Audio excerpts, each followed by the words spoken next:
El Humbug. En el mes de marzo de 1863 me embarqué en el vapor Kentucky, que hace el servicio entre Nueva York y Albany. En aquella época del año, el arribo de numerosas mercancías provocaba entre ambas ciudades un gran movimiento comercial, que no tenía, por lo demás, nada de excepcional. Los negociantes de Nueva York, en efecto, mantienen, por medio de sus corresponsales, relaciones incesantes con las provincias más alejadas y extienden así los productos del viejo mundo, al mismo tiempo que exportan al extranjero las mercancías de procedencia nacional. Mi partida para Albany constituía para mí una nueva ocasión de admirar la actividad de Nueva York. De todas partes afluían los viajeros, unos dando prisa a los portadores de sus numerosos equipajes, solos los otros como verdaderos turistas ingleses, cuyo guardarropa entero se halla encerrado en un saquito imperceptible. Todo el mundo se precipitaba apresurándose a retener un sitio a bordo del paquebot, al que la especulación dotaba de una elasticidad totalmente americana. Ya los 2 primeros toques de la campana habían llevado el espanto a los que se habían retrasado. El embarcadero se doblaba bajo el peso de los últimos que llegaban, que son, por lo general y en todas partes, gentes cuyo viaje no puede demorarse sin gran perjuicio. Esto no obstante, toda aquella multitud acabó por acomodarse.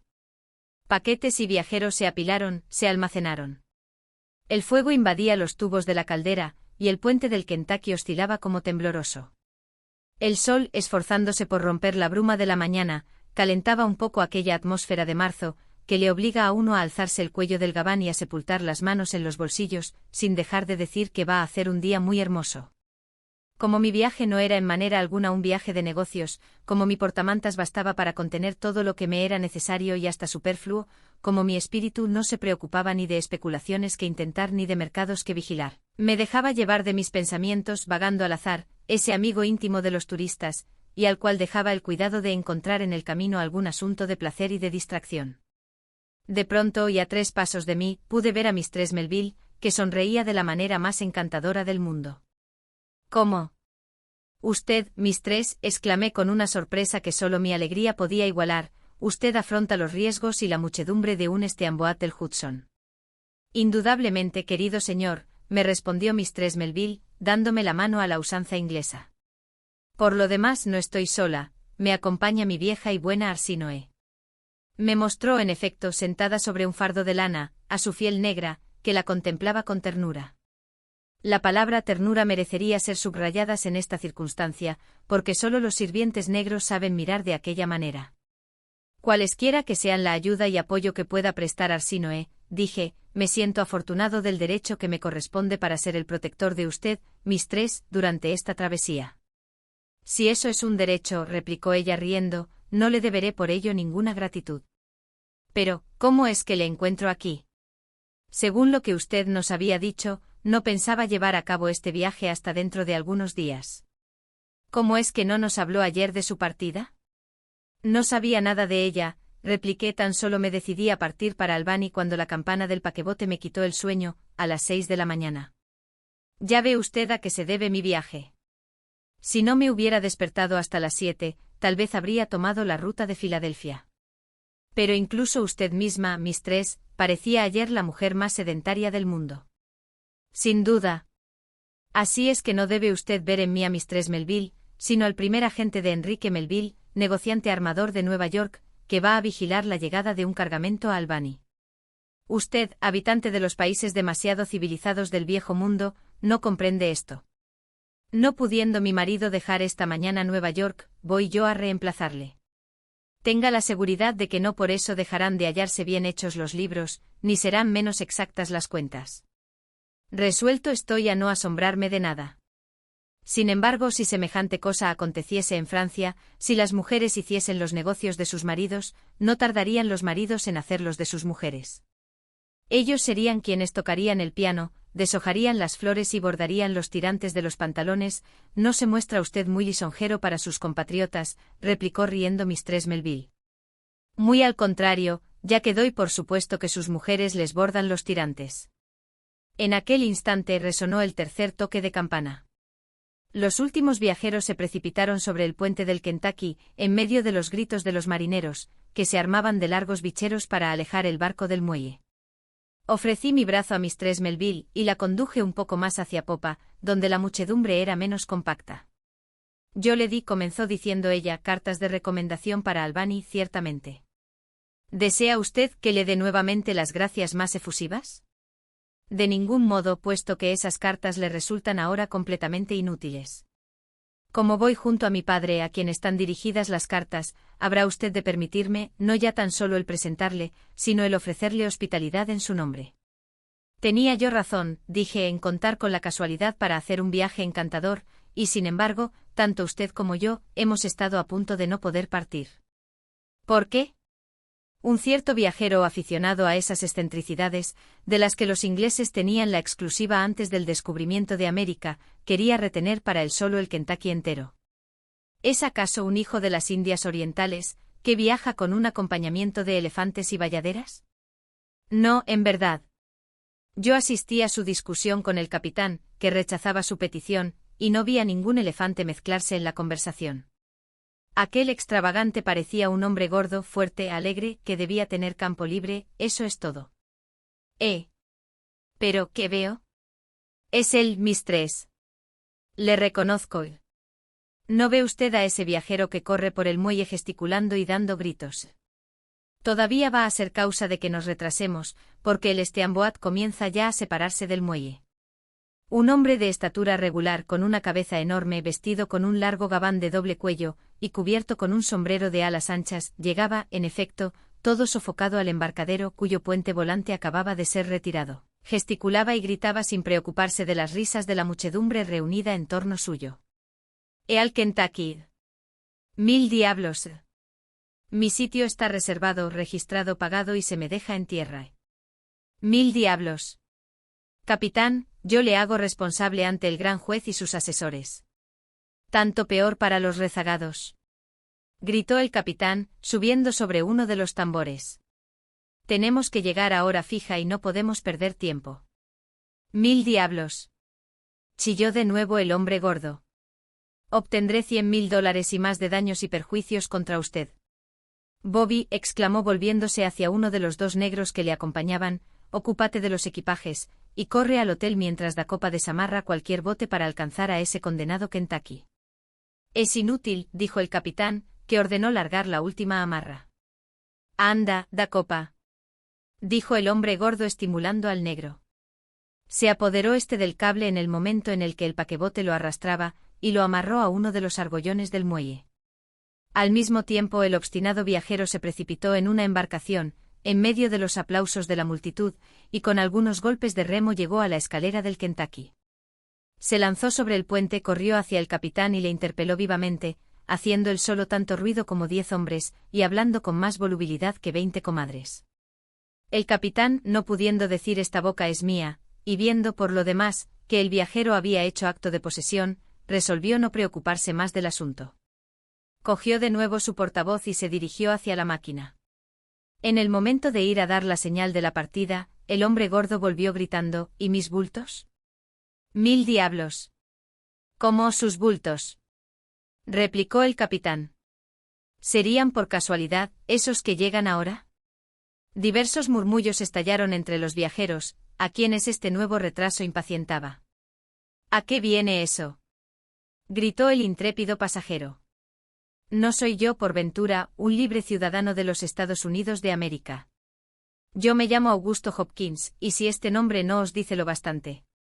Ignoro si este nombre gozaba de influencia real sobre la masa de los espectadores, pero lo cierto es que el capitán se vio forzado a acercarse de nuevo al muelle para embarcar el equipaje de Augusto Hopkins, ciudadano libre de los Estados Unidos de América. «Hay que reconocer», dije a Mistress Melville, «que es ese un hombre bien singular». «Menos singular que sus bultos», me contestó, mostrándome 2 camiones que conducían al embarcadero, 2 enormes cajas de 20 pies de alto, recubiertas de telas enceradas y sujetas por medio de una inextricable red de cuerdas y de nudos. La parte superior y la inferior estaban indicadas con letras rojas, y la palabra «frágil», inscrita con caracteres de un pie, hacía temblar en 100 pasos a las redondas a los representantes de las administraciones responsables. A pesar de los rumores provocados por la aparición de aquellos bultos monstruosos, el señor Hopkins hizo tanto con los pies, con las manos, con la cabeza y con los pulmones, que fueron depositados sobre el puente tras esfuerzos y retrasos considerables. Por fin, el Kentucky pudo dejar el muelle y remontó el Hudson en medio de los buques de toda clase que lo surcaban. Los dos negros de Augusto Hopkins se habían instalado con carácter permanente al lado de las cajas de su amo. Estas cajas tenían el privilegio de excitar, en el mayor grado, la curiosidad de los pasajeros. La mayor parte de ellos se apretaban en los alrededores, haciendo todas las suposiciones excéntricas que puede inventar la imaginación de allende el océano. La propia Mistress Melville parecía preocuparse vivamente de ellas, en tanto que en mi calidad de francés, yo ponía el mayor cuidado en simular la indiferencia más completa y desdeñosa. «¿Qué hombre tan especial es usted?», me dijo Mistress Melville. «No se preocupa del contenido de esos dos monumentos, mientras que a mí me devora la curiosidad». «Le confesaré», respondí, «que todo ello me interesa poco. Al ver llegar esas dos inmensidades, hice enseguida las suposiciones más atrevidas. O contienen una casa de 5 pisos con sus inquilinos, me dije, o no contienen nada. Ahora bien, en uno y otro caso, que son los más extraños que pueden imaginarse, no experimentaría una extraordinaria sorpresa. No obstante, Mistress, si usted lo desea, voy a tratar de recoger algunos informes, que le transmitiré inmediatamente». «Perfectamente», me respondió, «y durante su ausencia comprobaré estas facturas». Dejé a mi singular compañera de viaje repasar sus sumas con la rapidez de los cajeros del Banco de Nueva York, los cuales, según se dice, no tienen más que dirigir una mirada sobre una columna de cifras para conocer inmediatamente su total. Sin dejar de pensar en aquella extraña organización, en aquella dualidad de la existencia en el hogar de aquellas encantadoras mujeres americanas, me dirigí hacia aquel que atraía todas las miradas y servía de tema a todas las conversaciones. Aun cuando sus dos cajas ocultasen completamente a la vista la proa del buque y el curso del Hudson, el timonel dirigía el Steamboat con una confianza absoluta, sin preocuparse de los obstáculos. Los obstáculos, sin embargo, debían ser numerosos, porque jamás ningún río, sin exceptuar el Támesis, fue surcado por más buques que los de los Estados Unidos. En una época en que Francia no contaba con más de 12 a 13.000 buques e Inglaterra 40.000, los Estados Unidos contaban ya 60.000, entre los cuales había 2.000 vapores, que circulaban por todos los mares del mundo. Por estos números puede formarse una idea del movimiento comercial, y puede, asimismo, explicarse la multitud de accidentes de los que los ríos americanos son teatro. Es verdad que esas catástrofes, esos choques y esos naufragios son de poca importancia a los ojos de aquellos atrevidos negociantes. Hasta eso constituye una actividad nueva dada a las sociedades de seguros, que harían muy malos negocios si sus primas no fueran exorbitantes. A peso y volumen iguales, un hombre en América tiene menos valor e importancia que un saco de carbón de piedra o de café. Tal vez los americanos tengan razón, pero yo habría dado todas las minas de hulla y todos los cafetales del globo por mi insignificante persona francesa. Ahora bien, yo no dejaba de hallarme inquieto acerca del resultado de nuestro viaje a todo vapor a través de una multitud de obstáculos. Augusto Hopkins no parecía compartir mis temores. Debía ser de esas gentes que saltan, descarrilan o se estrellan, antes que faltar a un negocio. En todo caso, no se preocupaba lo más mínimo de la belleza de las orillas del Hudson, que huían rápidamente hacia el mar. Entre Nueva York, punto de partida, y Albany, punto de llegada, no había para él otra cosa que 18 horas de tiempo perdido. Las deliciosas vistas de la orilla, los pueblecillos agrupados de una manera pintoresca, los bosquecillos diseminados acá y allá en la campiña como buquets arrojados a los pies de una prima donna, el animado curso de un río magnífico. Las primeras emanaciones de la primavera, nada podía sacar a aquel hombre de sus preocupaciones de especulación. Iba y venía de un extremo a otro del Kentucky, mascullando frases ininteligibles, o bien, sentándose precipitadamente sobre un montón de mercancías, sacaba de uno de sus numerosos bolsillos una ancha y gorda cartera atestada de papeles de 1000 clases. Llegó a figurárseme que él exhibía a propósito todos aquellos papelotes, muestra de la burocracia comercial. Hojeaba rápidamente una correspondencia enorme, y desplegaba cartas fechadas en todos los países y selladas con los timbres de todas las administraciones de correos del mundo, y cuyas líneas, apretadas, recorría con encarnizamiento muy notable y también, a mi juicio, muy notado. Me pareció, pues, imposible el dirigirme a él para adquirir noticias. En vano muchos curiosos habían querido hacer charlar a los dos negros, puestos de centinela cerca de las misteriosas cajas. Aquellos dos hijos de África habían guardado un mutismo absoluto, contradiciendo su locuacidad habitual. Me disponía, por consiguiente, a volver al lado de Mistress Melville y a darle cuenta de mis impresiones personales, cuando me hallé en un grupo en cuyo centro peroraba el capitán del Kentucky. Se trataba de Hopkins. Se lo repito a ustedes, dijo el capitán, ese extravagante no hace nada como los demás. Ya van 10 veces que remonta el Hudson, de Nueva York a Albany, 10 veces que se las arregla para llegar tarde y 10 veces que transporta cargamentos parecidos. ¿Qué quiere decir eso? Lo ignoro. Corre el rumor de que Hopkins monta una gran empresa a algunas leguas de Albany, y que desde todas las partes del mundo se le expiden mercancías desconocidas. Debe ser uno de los principales agentes de la Compañía de las Indias, dijo uno de los asistentes, que viene a fundar una sucursal en América. O más bien un rico propietario de placeres californianos, respondió otro, debe tener en juego algún suministro o alguna adjudicación, dijo un tercero. El New York Herald parecía dejarlo presentir en los últimos días. No tardaremos, agregó un cuarto, en ver emitir las acciones de una nueva compañía, con un capital de 500 millones. Yo me inscribo, el primero por 100 acciones de $1000. ¿Por qué el primero? Repuso otro. ¿Tiene ya usted ofertas en ese sentido? Yo estoy dispuesto a desembolsar el importe de 200 acciones, y más si es preciso. Si quedan después de las que yo tome. Gritó de lejos uno, cuyo semblante no pude descubrir. Se trata, evidentemente, de un ferrocarril entre Albany y San Francisco, y el banquero que será su adjudicatario es mi mejor amigo. ¿Qué dice usted de ferrocarril?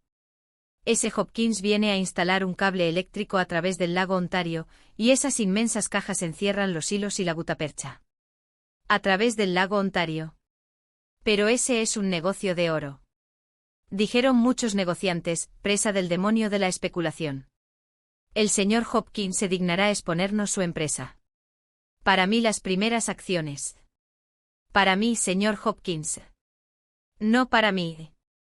No para mí. Ofrezco $1000 de prima. Las demandas se cruzaban, y la confusión se hizo general.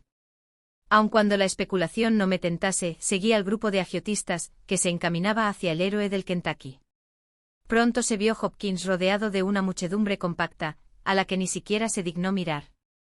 Largas series de cifras, de números seguidos de muchos ceros, se alineaban en las hojas sobre su enorme cartera. Las 4 operaciones fundamentales de la aritmética pululaban bajo su lápiz.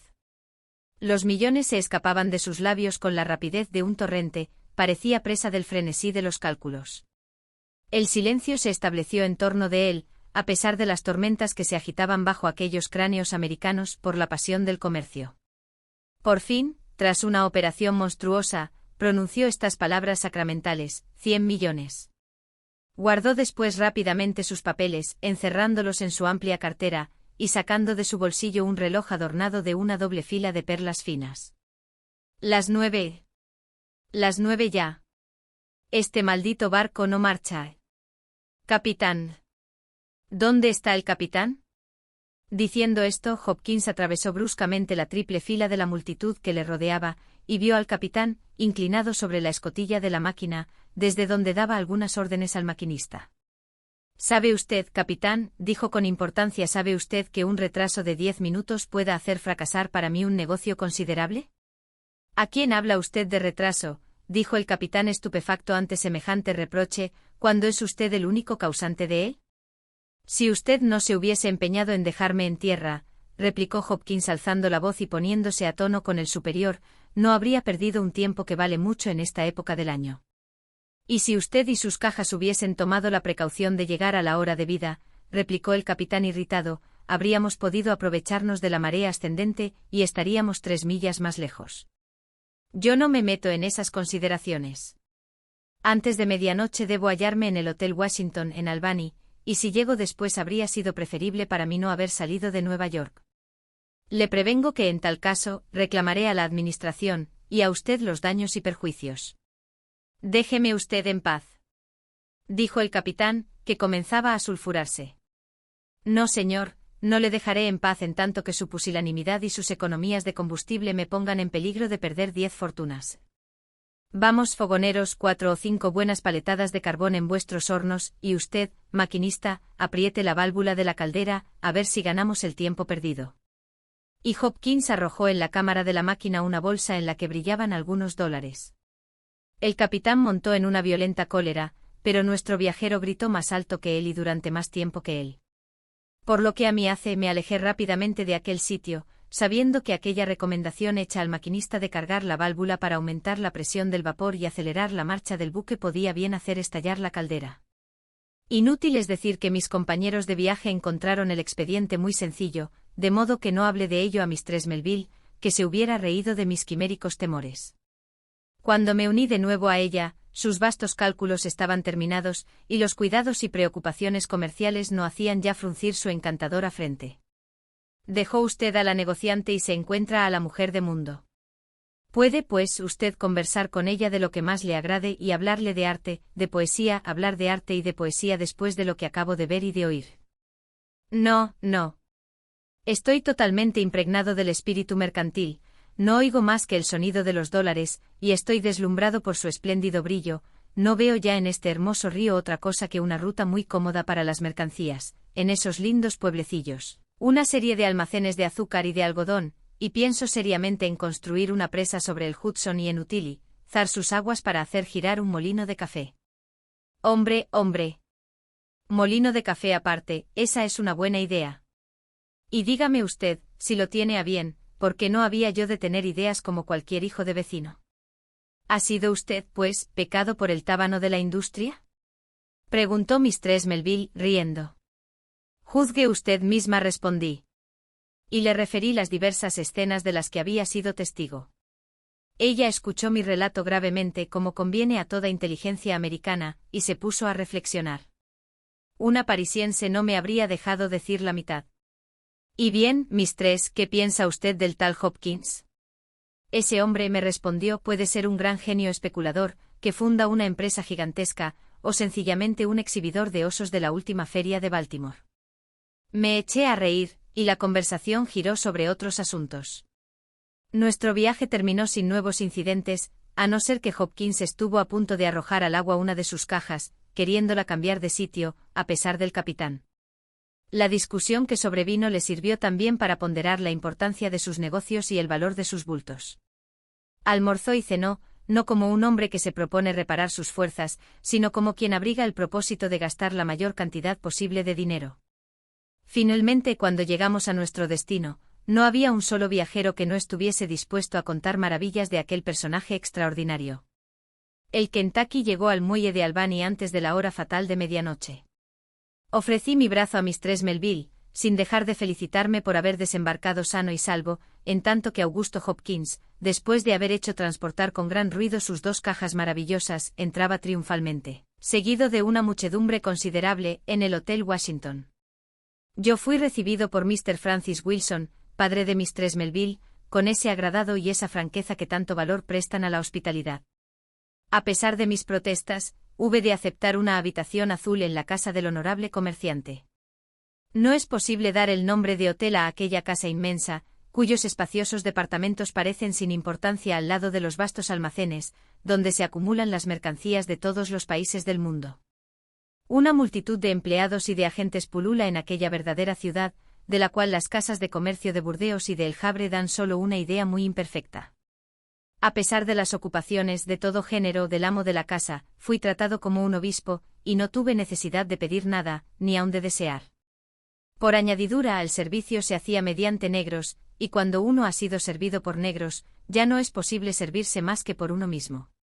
Al día siguiente me paseé por la deliciosa ciudad de Albany, de la que simplemente su nombre me había siempre encantado. En ella encontré la misma actividad que en Nueva York, el mismo movimiento y la misma multiplicidad de intereses.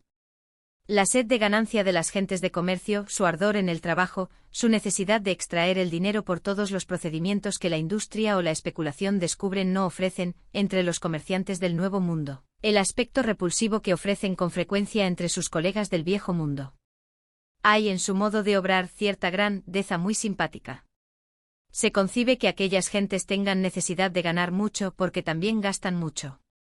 A la hora de las comidas que fueron dispuestas con lujo y durante la velada, la conversación, en un principio general, no tardó en especializarse hablando de la ciudad, de sus placeres, de su teatro. Mr. Wilson me pareció hallarse muy al corriente de esas diversiones mundanas, pero me pareció también tan americano como es posible serlo cuando llegamos a hablar de las excentricidades de ciudades enteras, de lo que se trata mucho en Europa. ¿Alude usted a nuestra actitud respecto a la célebre Lola Montes? Me dijo Mr. Wilson. Efectivamente, respondí, solo los americanos han podido tomar en serio a la condesa de Lansfeld. La tomamos en serio porque obraba seriamente, del mismo modo que no concedemos ninguna importancia a los asuntos más graves cuando son tratados ligeramente. Lo que sin duda le choca, dijo Mistress Melville con tono burlón, es que Lola Montes visitara nuestros colegios de señoritas. Confesaré francamente que el hecho me pareció extraño, porque esa encantadora bailarina no me parece un ejemplo que proponer a las jóvenes. Nuestras jóvenes, replicó Mr. Wilson, son educadas de una manera más independiente que las vuestras. Cuando Lola Montes visitó sus colegios, no fue ni la bailarina de París, ni la condesa de Lansfeld de Baviera. Quien allí se presentó fue una mujer célebre, cuya vista no podía dejar de ser agradable, y de ello no resultó nada malo para las niñas, que la observaron con curiosidad. Era una fiesta, un placer, una distracción, he ahí todo. ¿Dónde está el mal en todo ello? El mal está en que esas ovaciones marean a los grandes artistas, resultan inaguantables al regresar de los Estados Unidos. ¿Tienen por qué quejarse de ello?, preguntó Mr. Wilson vivamente. Al contrario, respondí, pero ¿cómo es posible que Jenny Lind, por ejemplo, se encuentre halagada por una hospitalidad europea, cuando aquí ve a los hombres más notables atropellarse por tirar de su coche en medio de las fiestas públicas? ¿Qué reclamo valdrá jamás la célebre fundación de los hospitales hecha por su empresario? Habla usted como un celoso, replicó Mistress Melville. Usted no perdona a esa eminente artista que no haya querido nunca dejarse oír en París. No seguramente, Mistress, y por lo demás, no le aconsejaría que fuese, porque no hallaría la acogida que ustedes le han hecho. Ustedes se lo pierden, dijo Mr. Wilson. Menos que ella, a juicio mío. Por lo menos pierden ustedes los hospitales, dijo riendo Mistress Melville. La discusión se prolongó así. Al cabo de algunos instantes, Mr. Wilson me dijo, ya que esas exhibiciones y esos reclamos le interesan, llega usted en la mejor ocasión. Mañana tiene lugar la adjudicación de los primeros billetes para el concierto de Madame Sontag. ¿Una adjudicación, como si se tratara de un ferrocarril? Así es. Y el que hasta ahora se ha presentado con las pretensiones más atrevidas ha sido sencillamente un honrado sombrerero de Albany. Sin duda se trata de un melómano. Ion Turner detesta la música, para él la música es el más desagradable de los ruidos. Entonces, ¿qué se propone? Anunciarse, es un reclamo. Se hablará de él no tan solo en la ciudad, sino en todas las provincias de la Unión. Lo mismo en América que en Europa, se le comprarán sombreros y surtirá de ellos al mundo entero. Imposible. Ya lo verá usted mañana, y si necesita algún sombrero, no lo compraré en su casa. Deben ser detestables. Ah, el empedernido parisiense, dijo Mr. Wilson, levantándose. Me despedí de mis anfitriones, y me fui a soñar con aquellas excentricidades americanas. Al día siguiente asistí a la adjudicación del famoso primer billete para el concierto de Madame Sontag, con una seriedad que habría honrado al más flemático habitante de la Unión. El sombrerero John Turner, el héroe de esta nueva excentricidad, se atraía todas las miradas. Sus amigos le abordaban y le cumplimentaban, como si hubiera salvado la independencia del país, otros le alentaban. Se hicieron apuestas sobre su éxito, o el de otros concurrentes al mismo honor. Comenzó la subasta. El primer billete subió rápidamente de 4 a 2 y $300. Ion Turner se juzgaba seguro de ser el último postor, y solo añadía una débil suma al precio señalado por sus adversarios, ya que a este valiente hombre le bastaba llevarse un solo $1, y contaba con consagrar, si le era necesario, $1 millar para la adquisición de esta preciosa localidad. Los números 3, 4, 5 y 600 se sucedieron con bastante rapidez. Los asistentes estaban sobreexcitados al mayor grado y estimulaban a los licitadores. El primer billete tenía un valor infinito a los ojos de todos, y nadie se inquietaba de lo demás. Era, en suma, una cuestión de honor. De repente resonó un hurra más prolongado que los otros. El sombrerero había gritado con voz fuerte $1.000. $1.000. repitió el subastador. No hay quien dé más. $1000 el primer billete del concierto. En el intervalo de las diversas preguntas de la gente, se sentía un vago murmullo en la sala. Yo mismo estaba impresionado a mi pesar. Turner, seguro de su triunfo, paseaba una mirada satisfecha sobre sus admiradores. Tenía en la mano un fajo de billetes de uno de los 600 bancos de los Estados Unidos, y los agitaba, en tanto que estas palabras resonaban de nuevo: $1000. $3000. Gritó una voz que me hizo volver la cabeza. ¡Hurra! Gritó la sala entusiasmada. $3000. Repitió el agente. Ante semejante competidor, el sombrerero había bajado la cabeza y había huido inadvertido en medio del universal entusiasmo. Adjudicado en $3000. Dijo el agente. Yo vi entonces avanzar a Augusto Hopkins en persona, el libre ciudadano de los Estados Unidos de América. Evidentemente pasaba al estado de hombre célebre, y ya no quedaba más que componer himnos en su honor. Me escapé difícilmente de la sala, y solo después de muchos esfuerzos conseguí abrirme camino por entre las 10.000 personas que aguardaban en la puerta al triunfante licitador. Innumerables aclamaciones le saludaron al aparecer. Por segunda vez desde la víspera, fue acompañado al Hotel Washington por la exaltada población. Él saludaba con aspecto a un tiempo modesto y altivo, y por la noche, a petición general, se asomó al gran balcón del hotel, aplaudido por una multitud delirante. ¿Y bien, qué piensa usted de ello?, me dijo Mr. Wilson cuando, después de comer, le puse al corriente de los incidentes del día. Pues pienso que en mi calidad de francés y de parisiense, Madame Sontag pondrá gentilmente a mi disposición un sitio, sin que tenga que pagarle 15.000 francos. Así lo creo, me respondió Mr. Wilson, pero si ese Hopkins es un hombre hábil, esos $3000 pueden producirle 100.000. Un hombre que ha llegado a su grado de excentricidad, no tiene más que agacharse para recoger millones. ¿Qué puede ser ese Hopkins?, preguntó Mistress Melville. Esto mismo era lo que se preguntaba la ciudad de Albany entera. Los acontecimientos se encargaron de responder. Algunos días más tarde, en efecto, nuevas cajas de forma y de dimensiones más extraordinarias todavía, llegaron por el Steamboat de Nueva York. Una de ellas, que tenía el aspecto de una casa, fue conducida imprudentemente, o prudentemente tal vez, por una de las estrechas calles de los arrabales de Albany. Pronto se encontró en la imposibilidad de avanzar, y fue preciso dejarla allí como un trozo de roca. Durante 24 horas, toda la población de la ciudad se encaminó al lugar del suceso. Hopkins se aprovechaba de esas aglomeraciones para exhibirse, lanzando diatribas contra los ignaros arquitectos del lugar, y hablaba nada menos que de hacer cambiar la alineación de las calles de la ciudad para poder dar paso a sus bultos.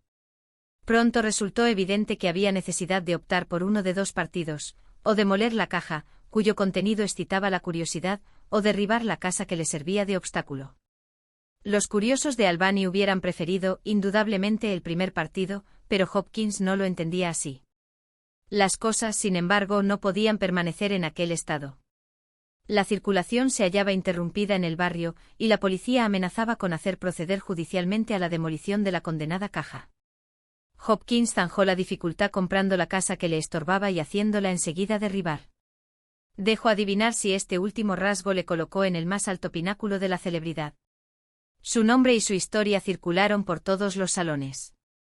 De él solo se trató en el círculo de los independientes y en el círculo de la Unión. Nuevas apuestas se cruzaron en los cafés de Albany acerca de los proyectos de aquel hombre misterioso. Los diarios se entregaron a las suposiciones más aventuradas, que apartaron momentáneamente la atención pública de ciertas dificultades nacidas entre Cuba y los Estados Unidos. Hasta creo que tuvo lugar un duelo entre un negociante y un funcionario de la ciudad, y que el campeón de Hopkins triunfó en aquella ocasión. Así es que cuando se celebró el concierto de Madame Sontag, al que asistí de un modo menos ruidoso que nuestro héroe, este estuvo a punto de cambiar con su presencia el objeto de la reunión. Por fin se explicó el misterio, y pronto Augusto Hopkins no trató de disimularlo. Aquel hombre era pura simplemente un empresario que venía a fundar en los alrededores de Albany una especie de exposición universal. Intentaba realizar por su propia cuenta una de esas empresas colosales, cuyo monopolio se habían reservado, hasta entonces, los gobiernos y las corporaciones oficiales. Con este objeto había comprado, a 3 leguas de Albany, una inmensa llanura inculta. Sobre ese terreno abandonado ya no se alzaban más que las ruinas del fuerte William, que protegía en otro tiempo las factorías inglesas en las fronteras de Canadá. Hopkins se ocupaba ya en reclutar obreros para dar comienzo a sus gigantescos trabajos. Sus inmensas cajas encerraban, sin duda, instrumentos y máquinas destinadas a las construcciones. Tan pronto como la noticia circuló por la bolsa de Albany, los negociantes se preocuparon de ella en sumo grado. Cada uno de ellos trató de entenderse con el gran empresario para arrancarle promesas de acciones, pero Hopkins respondía evasivamente a todas las peticiones. Lo que no fue obstáculo para que hubiese una cotización ficticia para esas acciones imaginarias, y el negocio comenzó a tomar, desde ese momento, una extensión enorme. Ese hombre, me dijo un día Mr. Wilson, es un especulador muy hábil. Ignoro si es un millonario o un mendigo, pues hace falta ser Job o Rothschild para intentar semejantes empresas, pero, seguramente, hará una inmensa fortuna. Yo no sé ya qué creer, mi querido Mr. Wilson, ni a cuál de los dos admirar, si al hombre que proyecta tales empresas o al país que las sostiene y preconiza sin pedir más. Así es como se alcanza el éxito, mi querido señor. O como se arruina uno, respondí. Pues bien, sepa usted que en América una quiebra enriquece a todo el mundo y no arruina a nadie. Yo no podía tener razón contra Mr. Wilson más que por los hechos mismos. Así es que aguardaba con impaciencia el resultado de aquellas maniobras y de aquellos reclamos, que me interesaban extraordinariamente. Recogía las menores noticias sobre la empresa de Augusto Hopkins, y leía ávidamente los periódicos que nos informaban muy al pormenor de todo. Ya había salido una primera tanda de obreros, y a la sazón no quedaba nada de las ruinas del fuerte William. Ya no se trataba más que de los trabajos cuyo objetivo excitaba un verdadero entusiasmo, y llegaban proposiciones de todas partes, tanto de Nueva York como de Albany, de Boston y de Baltimore. Los musical instruments, los daguerreotype pictures, los abdominal supporters, los centrifugal pumps, los square pianos se inscribían para figurar en los mejores lugares, y la imaginación americana continuaba desbordándose. Se aseguró que en torno de la exposición se alzaría una ciudad entera. Se decía que Augusto Hopkins tenía el proyecto de fundar una ciudad rival de Nueva Orleans y de darle su nombre, añadiéndose que esa ciudad, fortificada a causa de su proximi, dada la frontera, no tardaría en convertirse en la capital de los Estados Unidos, etcétera, etcétera. Mientras que esas exageraciones corrían, y se multiplicaban en los cerebros, el héroe del movimiento permanecía casi silencioso. Acudía puntualmente a la bolsa de Albany, se enteraba del estado de los negocios, tomaba notas, pero no abría la boca para hablar de sus vastos designios. Hasta las gentes se extrañaban de que un hombre de su carácter no hiciese ninguna publicidad propiamente dicha. Tal vez desdeñaba esos medios ordinarios de lanzar una empresa, y se confiaba a su propio mérito. Ahora bien, en esta situación se hallaban las cosas, cuando una mañana el New York Herald insertó en sus columnas la siguiente noticia: todo el mundo sabe que los trabajos de la Exposición Universal de Albany avanzan con rapidez. Ya han desaparecido las ruinas del viejo fuerte William, y se ponen los cimientos de maravillosos monumentos en medio del entusiasmo general. El otro día, la piqueta de un obrero ha puesto al descubierto los restos de un esqueleto enorme enterrado, evidentemente desde hace miles de años. Apresurémonos a añadir que este descubrimiento no retrasará en nada los trabajos que deben dotar a los Estados Unidos de América de una octava maravilla del mundo. No concedía a esas líneas más que la indiferente atención que se debe a las innumerables noticias análogas que en los periódicos americanos pululan. No sabía el partido que de ella había de sacarse más tarde. Es verdad que semejante descubrimiento tomó, en labios de Augusto Hopkins, una importancia extraordinaria. Se mostró verdaderamente pródigo en discursos, narraciones, reflexiones y deducciones sobre la exhumación de aquel prodigioso esqueleto. Diríase que subordinaba a aquel encuentro todos sus planes de fortuna y de especulación. Parecía, por otra parte, que el descubrimiento era verdaderamente milagroso. Practicábanse excavaciones, siguiendo las órdenes de Hopkins, de manera que para encontrar la otra extremidad del gigantesco fósil, 3 días de trabajo incesante no habían producido aún ningún resultado. No era posible, por tanto, prever hasta dónde llegarían sus sorprendentes dimensiones, cuando Hopkins, que hacía ejecutar por sí mismo profundas excavaciones a 200 pies de las primeras, descubrió, al fin, la extremidad de aquel caparazón ciclópeo. La noticia se extendió enseguida con una rapidez eléctrica, y este hecho, único en los anales de la geología, tomó el carácter de un acontecimiento mundial. Con su carácter impresionable, exagerador e inestable, no tardaron los americanos en difundir la noticia, cuya importancia aumentaron sin motivo. Se trató de averiguar de dónde podían proceder aquellos enormes restos, que debía inferirse de su existencia en el suelo indígena, y el Albany Institute emprendió estudios a este respecto. Esta cuestión, lo reconozco, me interesaba bastante más que los esplendores futuros del Palacio de la Industria y las especulaciones excéntricas del Nuevo Mundo. Así es que traté de estar al tanto del asunto. No me fue difícil, porque los periódicos trataron la cuestión bajo todas las formas posibles. Fui por otra parte lo bastante afortunado para conocer los pormenores por el ciudadano Hopkins en persona. Desde su aparición en la ciudad de Albany, este hombre extraordinario había sido solicitado por la mejor sociedad de la población. En los Estados Unidos, donde la clase noble es la clase comercial, era perfectamente natural que tan atrevido especulador fuera acogido con los honores debidos a su rango. Una noche, pues, le encontré en los salones de Mr. Wilson, y solo se hablaba, como era de esperar, del asunto que a todos apasionaba. Mr. Hopkins hizo una descripción interesante, profunda, erudita y sin embargo humorística de su descubrimiento, del modo que se había producido y de sus incalculables consecuencias. Dejó al mismo tiempo entrever que contaba sacar de ello algún partido comercial. Únicamente nos dijo: nuestros trabajos están por el momento detenidos, porque entre las primeras y las últimas excavaciones que han dejado al descubierto las extremidades del esqueleto, se extiende cierta porción de terreno sobre el que se alzan ya algunas de mis nuevas construcciones. Pero, ¿está usted seguro?, le preguntaron, de que las dos extremidades del animal se unen bajo la parte inexplorada del suelo. No puede haber la menor duda, respondió Hopkins con seguridad. A juzgar por los fragmentos óseos que hemos desenterrado, ese animal debe tener proporciones gigantescas y rebasará, con mucho, la talla del famoso mastodonte descubierto tiempo ha en el Valle de Ohio. ¿Lo cree usted?, exclamó un tal Mr. Cornut, especie de naturalista que hacía ciencia del mismo modo que sus compatriotas hacen el comercio. Estoy seguro, respondió Hopkins. Por su estructura, ese monstruo pertenece evidentemente al orden de los paquidermos, pues posee todos los caracteres también descritos por Humboldt. Qué lástima, dije, que no se le pueda desenterrar entero. ¿Y quién nos lo impide?, Cornut preguntó vivamente, como ya se han alzado esas construcciones. Apenas había soltado este disparate, que a mí me parecía una cuca tan racional, cuando me convertí en el centro de un círculo de sonrisas desdeñosas. Les parecía muy sencillo a aquellos audaces negociantes derribarlo todo, incluso un monumento, para desenterrar un contemporáneo del diluvio.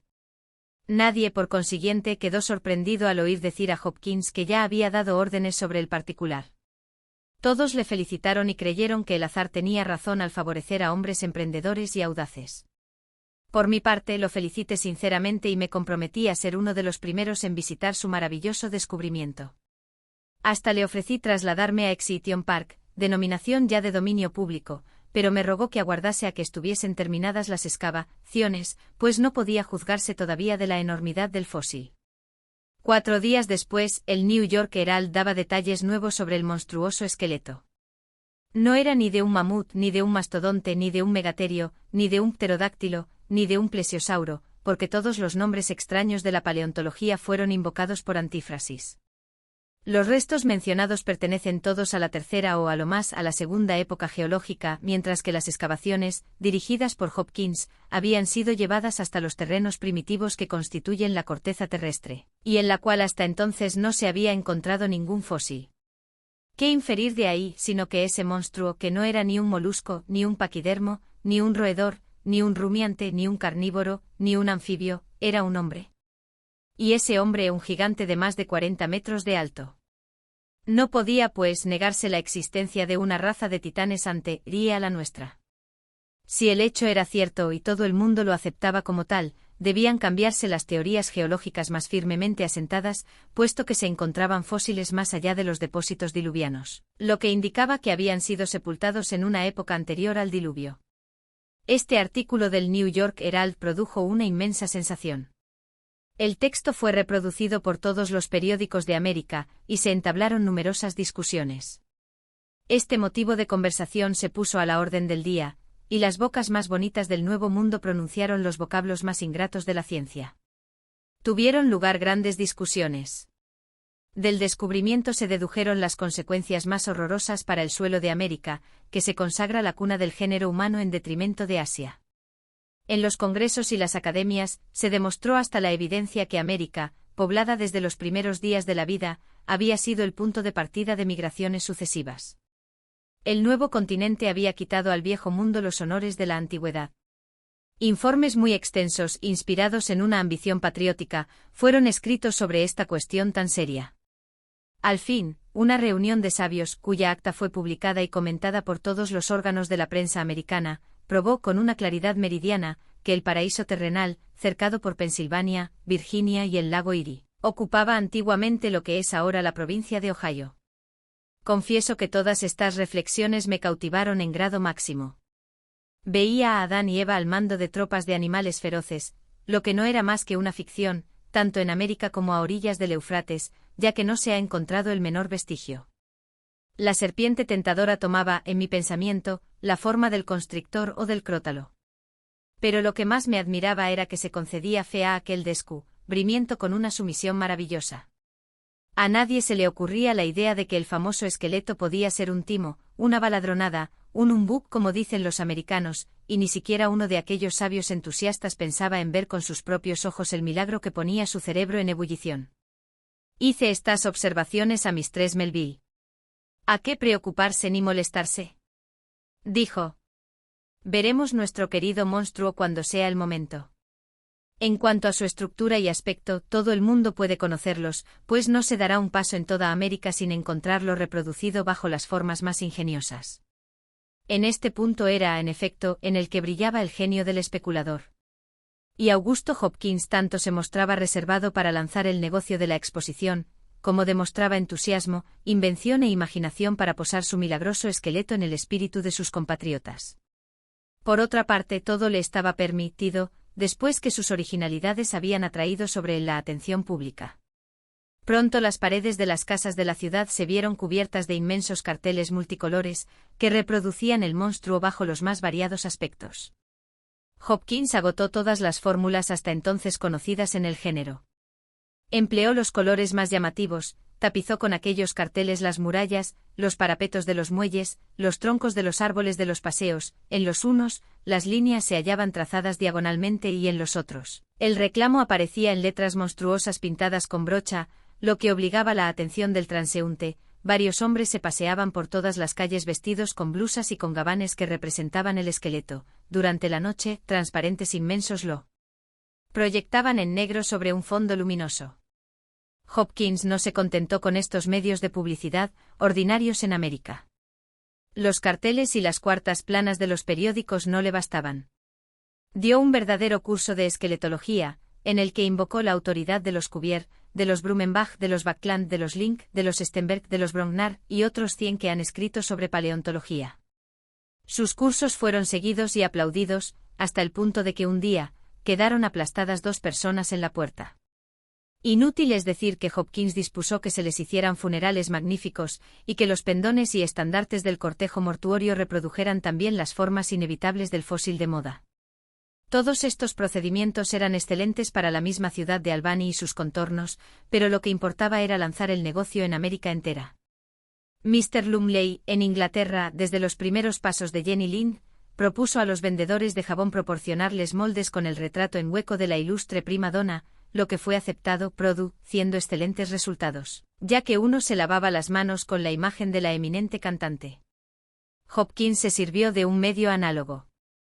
Siguiendo los pasos trazados por los fabricantes, las telas de los vestidos ofrecían al buen gusto de los compradores la imagen del ser prehistórico. El interior de los sombreros también fue revestido del mismo motivo. Hasta los platos recibieron la huella del sorprendente fenómeno. Y me quedo corto. Era imposible evitarlo. Se vestía con él, se peinaba con él, se comía con él, siempre se estaba con su interesante compañía. El efecto de esta publicidad a alta presión fue inmenso. Y ocurrió que cuando los periódicos, los tambores, las trompetas y las descargas de fusiles anunciaron que el milagro sería en breve plazo entregado a la admiración del público, aquello fue un hurra universal. Se procedió entonces a preparar una sala inmensa para contener, decía el reclamo, no a los espectadores entusiastas, cuyo número sería infinito, sino el esqueleto de uno de aquellos gigantes a quienes la mitología acusa de haber querido escalar el cielo. Debía yo salir de Albany a los pocos días, y lamentaba vivamente que mi estancia no pudiese prolongarse todo lo preciso para permitirme asistir a la inauguración de aquel espectáculo único. Por otra parte, no queriendo marcharme sin haber visto algo, resolví dirigirme en secreto a Exhibition Park. Una mañana, con mi fusil en bandolera, me dirigí hacia aquel lado. Durante 3 horas aproximadamente caminé hacia el norte, sin haber podido obtener informes precisos acerca del sitio al que quería llegar. No obstante, a fuerza de buscar el emplazamiento del antiguo fuerte William, llegué, después de andar 5 o 6 millas, al término de mi viaje. Me hallaba en medio de una inmensa llanura, una pequeña parte de la cual había sido removida por algunos trabajos recientes, pero de poca importancia. Un espacio considerable de terreno se hallaba herméticamente cerrado por una empalizada. Yo ignoraba si esta empalizada era la que marcaba el límite de los terrenos de la exposición, pero el hecho hubo de serme confirmado por un cazador de castores que encontré por las cercanías, y que se dirigía a la frontera del Canadá. Aquí es, me dijo, pero no sé lo que se prepara, pues esta mañana me ha parecido oír disparos de carabina. Le di las gracias y proseguí mis pesquisas. Al exterior no veía la menor huella de trabajo. Un silencio absoluto reinaba en aquella llanura inculta, a la que construcciones gigantescas debían llevar pronto la vida y el movimiento. No pudiendo satisfacer mi curiosidad sin penetrar en el recinto, resolví darle la vuelta, para ver si descubría algún medio de acceso. Mucho tiempo anduve sin haber tropezado con nada que se pareciera a una puerta. Muy malhumorado, llegué a no impetrar del cielo otra cosa que una hendidura, un simple agujero para aplicar el ojo, cuando en un ángulo del cercado vi unas tablas derribadas. Ni un instante vacilé en introducirme en el cercado, hallándome entonces en un terreno devastado. Trozos de roca que la pólvora había arrancado, se hallaban esparcidos acá y allá, varios montículos de tierra accidentaban el suelo, semejantes a las olas de una mar agitada. Llegué por fin, al borde de una excavación profunda, en cuyo fondo se divisaba una enorme cantidad de huesos. Tenía, por fin, ante mis ojos el objeto de tanto ruido y de tantos reclamos. Nada de curioso tenía, seguramente, el espectáculo. Era un amontonamiento de fragmentos óseos de todas clases, rotos en 1000 pedazos, y hasta la rotura de algunos parecía muy reciente. No me fue posible reconocer entre ellos las partes más importantes del esqueleto humano, que, según las dimensiones anunciadas, debían estar establecidas sobre una escala monstruosa. Sin grandes esfuerzos de imaginación podía creer hallarme en una fábrica de animal negro, y he ahí todo. Yo permanecía sumamente confuso, como es fácil presumir. Hasta llegaba a imaginarme que era juguete de algún error, cuando percibí, sobre un talud muy trillado por huellas de pasos, algunas gotas de sangre. Seguí aquellas huellas hasta llegar a la abertura de la empalizada, donde descubrí de pronto nuevas manchas de sangre, en las que al entrar no me había fijado. Al lado de esas manchas un fragmento de papel ennegrecido por la pólvora y que provenía, indudablemente, del taco de un arma de fuego, atrajo mi atención. Todo aquello se encontraba de acuerdo con lo que me había dicho el cazador de castores. Recogí del suelo el trozo de papel, y no sin algunos esfuerzos descifré varias de las palabras que en él estaban trazadas. Tratábase de una especie de estado de suministros hechos a Mr. Augusto Hopkins por un tal Mr. Barclay. Nada indicaba la naturaleza de los objetos suministrados, pero nuevos fragmentos que encontré esparcidos acá y allá me hicieron comprender de qué se trataba.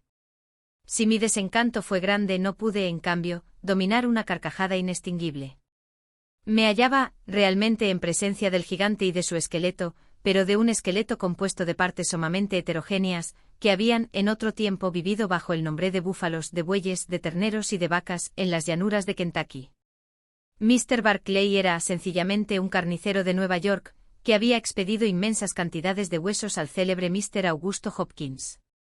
Aquellos fósiles no habían intentado nunca, a buen seguro, escalar el Olimpo. Sus restos no se encontraban en aquel lugar más que gracias a los cuidados del ilustre farsante, que esperaba descubrirlos, por casualidad, al hacer excavaciones para echar los cimientos de palacios que nunca debían existir. Me hallaba en este punto de mis reflexiones y de mi hilaridad, que habría sido más sincera si no hubiera sido víctima de aquel increíble humbug, cuando gritos de alegría estallaron en el exterior. Corrí hacia la brecha y vi a Mr. Augusto Hopkins en persona, que con la carabina en la mano, corría dando grandes demostraciones de placer. Me dirigí hacia él, y no pareció inquietarle mi presencia en el teatro de sus fechorías. «Victoria. Victoria», gritaba. Los dos negros, Bobby y Dacopa, marchaban a cierta distancia tras él. En cuanto a mí, instruido y aleccionado ya por la experiencia, me puse en guardia, pensando que el audaz embaucador iba a tomarme por el blanco de sus burlas.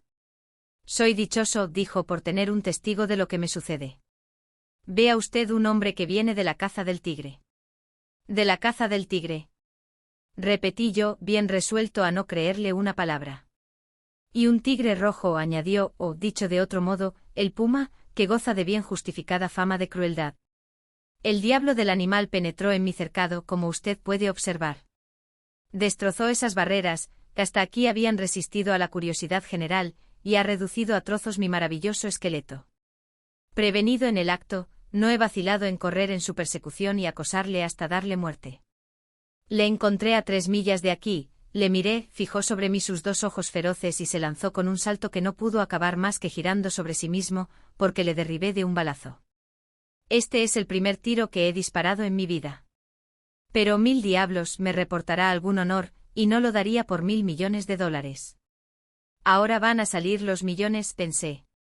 En aquel momento, llegaban los 2 negros arrastrando, efectivamente, un tigre rojo de gran talla, animal casi desconocido en aquella parte de América. Su pelaje era de un rojizo uniforme y sus orejas, al igual que la extremidad de su cola, de color negro.